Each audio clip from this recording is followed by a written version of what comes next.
Now, some persons put up a comment on one of my videos. I'm going to leave the comment so that you see it. Or is it a question now or a comment?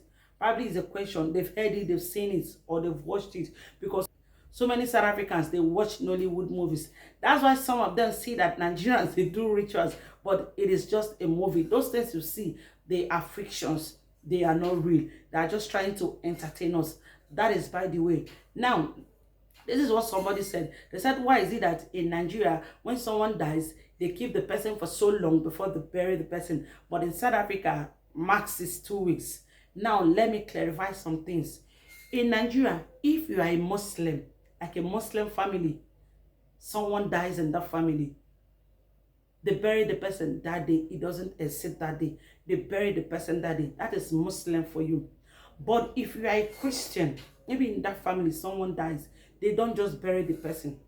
There are things that they put in place. Probably they want to renovate the house. They want to look for a way to get a cloth which everybody can wear for the burial. So they just want to renovate the house, make plans, they cook, they plan for guests that are coming. How many guests are we inviting? They just make plans. And while they are doing these things, time is going, weeks are going, months are going. So that is actually the things that takes time in this burial. And some, probably their children, if it's an elderly person, probably the children are not in that same country. Maybe they're in foreign country. They just need to wait for those children to come back before they can bury their parents. You know, they can't just bury your parents when you're not there, especially if you have any plan of coming back for the burial. They can't just bury your parents. You know how it is if you want to travel, especially if you are not in your country. If you want to travel, there are things that you need to put in place. You need to correct your paper. You need to buy, you need to do your visa now. Yeah, you just need to buy your plane ticket and the rest.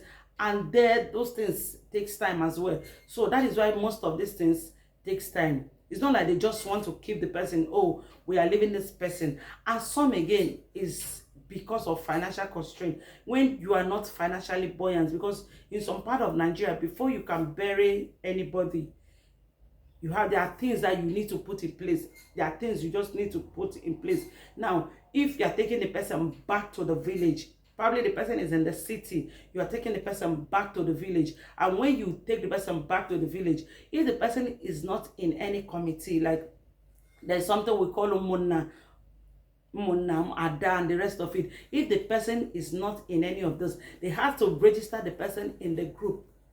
And the things that the person have not met for the past years, that group has been in existence, they need to pay for it.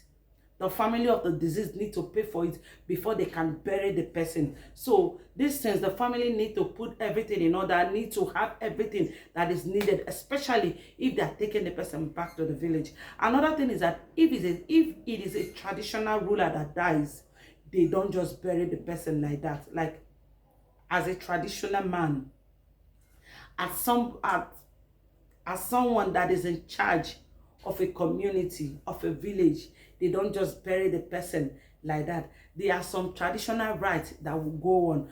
And you know, when doing all this thing, it takes time, it takes weeks, it takes months. So that's why most of these things happen. It's not like they just want to keep the person. Oh, we just want to dump this person at the mortuary. We don't want to bury the person. So why they leave them sometimes is because probably they need to put so many things in place. They need to meet so many needs before they can bury the person. Hope I'm clear enough. Hope you understand. Thank you. If you have any other question that you want to know about Nigeria, please let me know. Trust me, I will answer.